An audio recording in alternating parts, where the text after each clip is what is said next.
Le rêve que tu as dans ton cœur t'a été donné à toi et à toi seul. Personne d'autre ne pourra le réaliser à ta place. Il t'appartient donc de le protéger précieusement afin de le réaliser. Je t'explique dans cette vidéo comment personnellement je protège mes rêves dans le but de les accomplir.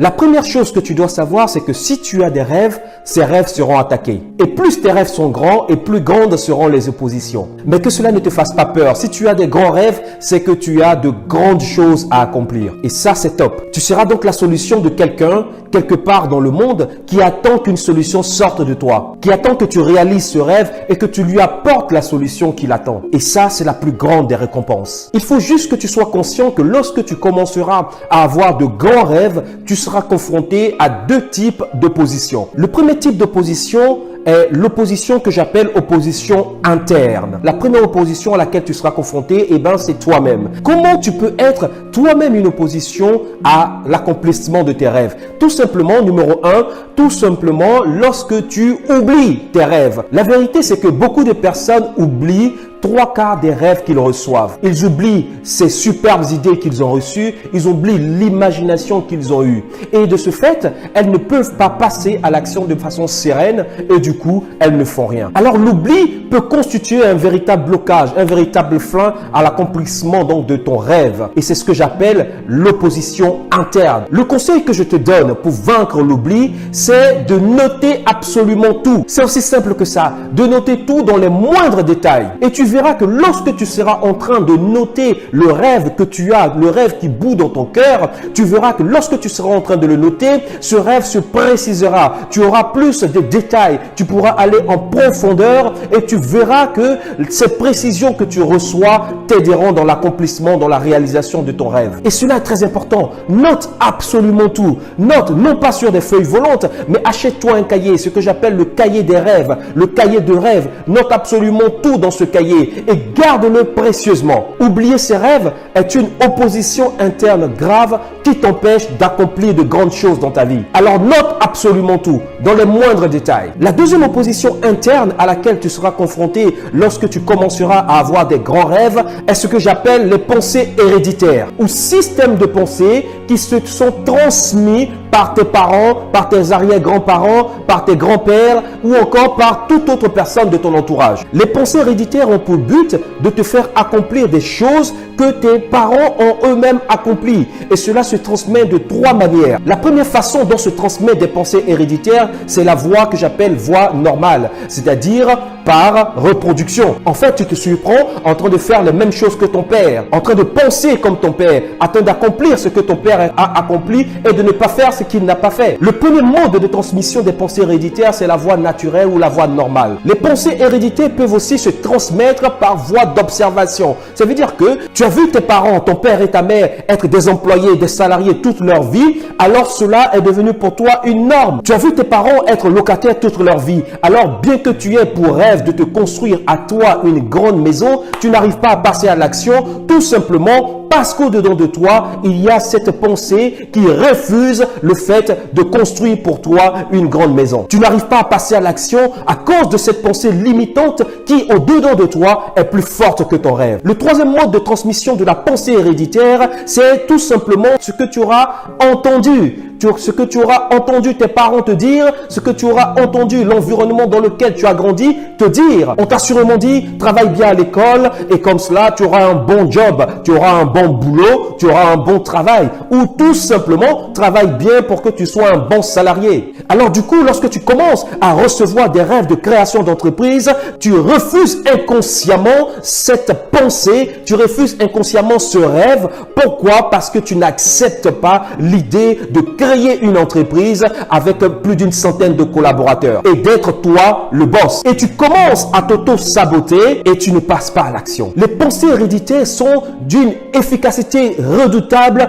pour neutraliser ton rêve. Alors, peu importe la façon dont ce système de pensée héréditaire t'a été transmis. Pour le briser, une seule solution. Fais en sorte que ton rêve parle plus fort que cette pensée héréditaire que tu as reçue. Alors, à mon sens, une seule chose est très efficace pour vaincre et pour neutraliser donc ces pensées héréditaires que tu as reçues et qui t'empêchent de passer à l'action et de réaliser tes rêves. Cette seule chose, c'est de lire quotidiennement tes rêves que tu as écrits pour ne pas les oublier. De les lire, non pas timidement, mais de les lire à haute et intelligible voix, de sorte que cela retentisse au-dedans de ton cœur, cela retentisse au-delà de tes pensées et que tu puisses les entendre haut et fort au-dedans de toi. Chaque jour, tous les matins, tu devras lire ce que tu as écrit au sujet de tes rêves. Le but, c'est que ce que tu lis soit plus fort en intensité que cette pensée héréditaire que tu as reçue. Alors, la méthode que personnellement j'utilise, c'est de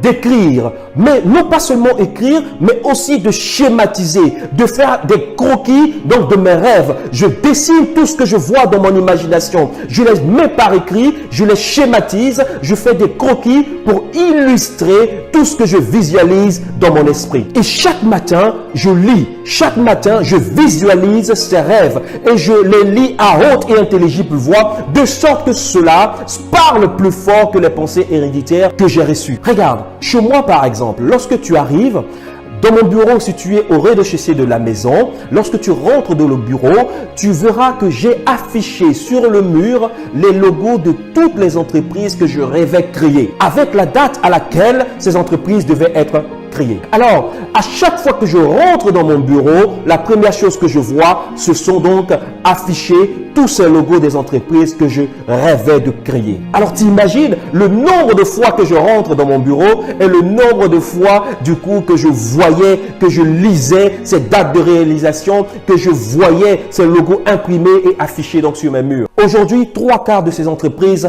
ont été réalisées, ont été créées. La dernière est à venir. Alors, écris absolument tout, schématise, fais des croquis, illustre tes rêves, que mets tout cela par écrit et lis à haute et intelligible voix tes rêves tous les jours. Tous les jours, il faut que tu les lises afin que cela retentisse au-dedans de toi de façon puissante, de façon intense et que cela prenne le pas sur toute pensée héréditaire qui serait susceptible de t'empêcher de passer à l'action. Alors, après donc les oppositions internes qui sont liées à toi-même, il y a donc les oppositions externes. Les oppositions externes, en fait, ne dépendent pas de toi, mais dépendent de ton environnement, dépendent de tes parents, dépendent de tes amis, dépendent de tes connaissances et de toute autre personne avec laquelle tu seras donc en relation, qui aura connaissance de ce rêve. Parce que la vérité, c'est que il pourrait arriver que tu aies envie de partager ton rêve avec une personne.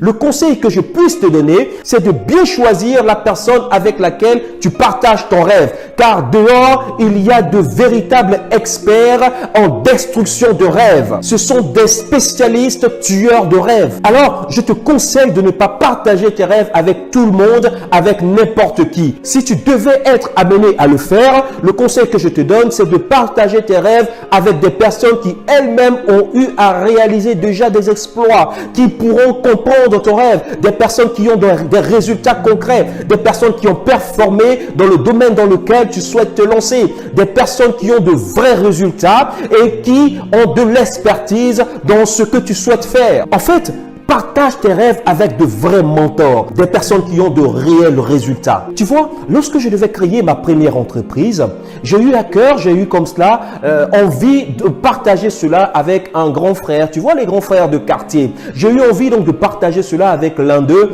parce que tout simplement, il travaillait déjà pour une entreprise qui avait le même cœur de métier que celui que je voulais entreprendre. Alors, je lui ai partagé mon rêve, je lui ai partagé cette ambition, je lui ai partagé donc ce rêve de créer donc cette entreprise et que je visualisais avoir plusieurs collaborateurs, etc. Alors je l'ai appelé, j'ai appelé donc ce grand frère et je lui ai parlé donc de cela. Alors lorsque je lui ai partagé donc ce rêve, lorsque je lui ai partagé donc cette pensée, il m'a fait asseoir tranquillement et il m'a dit: écoute petit, tu vois, nous sommes ici dans ce pays depuis très longtemps et le marché auquel tu souhaites t'attaquer est un marché réservé à une catégorie de personnes. Toi, tu vois, tu tu as un salaire, tu as un travail, tu as un CDI, tu regardes, tu as la voiture de fonction, tu as la carte de péage, la carte d'essence. Mon petit, ça c'est déjà très bien. Contente-toi de ça. Ne va pas t'attaquer à des marchés qui sont au-delà de toi et au-delà de ce que nous, tes grands frères, nous n'avons même pas réussi à faire. Ça, c'est le discours qu'il m'a tenu. Tu vois, c'est le discours que tu seras amené à écouter, à entendre toutes les fois que tu partageras ton rêve, toutes les fois que tu partageras tes projets à des personnes qui ne peuvent pas comprendre ce rêve. Ils trouveront les mots pour te dissuader. Ils trouveront les mots pour t'empêcher de passer à l'action et surtout, ils trouveront les mots pour tuer ce rêve en toi. Après cet entretien avec ce grand frère, la seule chose que j'ai eu à faire, c'est de complètement couper les ponts avec lui parce que ses conseils n'étaient pas en phase du tout avec mes ambitions, avec mon rêve et j'étais déterminé plus que jamais à passer à l'action et à accomplir donc ce rêve. Aujourd'hui, cette entreprise est créée et il y a aujourd'hui plus d'une 50aine de collaborateurs dont plusieurs sont des pères de famille. Donc, tu imagines ces pères de famille et attendaient une solution qui devait venir de moi si je n'étais pas passé à l'action. Derrière ces pères de famille, il y a des familles, il y a des enfants. Tu comprends l'impact qu'un rêve, la répercussion qu'un rêve peut avoir sur plusieurs familles, sur plusieurs personnes à la fois. Protège ton rêve. Protège cette vision que tu as, car dehors, il y a des personnes expertes pour tuer ton rêve. Ne partage pas ton rêve avec n'importe qui. Partage-les avec de véritables mentors, des personnes qui ont des résultats, des personnes qui sont capables de comprendre ton rêve et elles-mêmes ont déjà réalisé des exploits. La vérité est que le rêve qui bout au-dedans de toi t'a été donné à toi et à toi seul. Alors ne sois pas étonné que les personnes de ton entourage ne te comprennent pas. Si ta femme te prend pour un fou à cause de ton rêve, ne sois pas étonné, le rêve ne lui a pas été donné à elle. Ta meilleure amie n'a pas reçu ton rêve. Alors, si elle ne te comprend pas et qu'elle trouve ta vision irréaliste et démesurée, tout simplement sois détendu parce que ce n'est pas à elle que ce rêve a été donné. Il est à toi et à toi seul. Tu es la bonne personne et la seule capable d'accomplir ce rêve. Alors ne partage pas ton rêve avec n'importe qui. Garde-le précieusement et passe à l'action lorsque tu sentiras que c'est le moment d'y aller. Pour terminer, laisse-moi te dire, ne laisse aucun élément interne ou externe éteindre le rêve qui est en toi. Ce grand rêve qui bout au-dedans de toi. Tu es la bonne personne pour amener à la manifestation cette entreprise, cette association, cette école. Tu es la bonne personne pour créer cet organisme, pour créer cet orphelinat. Tu es la bonne personne pour créer cet institut. Tu es la bonne personne pour créer cette université, cette grande maison. Tu es la bonne personne pour apporter cette solution. Et que sais-je encore? Quelle que soit la grandeur de ton rêve, si tu l'as reçu, c'est que tu es la bonne personne pour l'accomplir. Et puis, écoute ceci. Un rêve n'est pas donné pour être caressé. Il est donné à une personne pour être réalisé. Je te souhaite une pleine réussite dans tes affaires. Mon nom est Derem Tano, entrepreneur, et je veux te voir réussir. À bientôt. Ciao, ciao.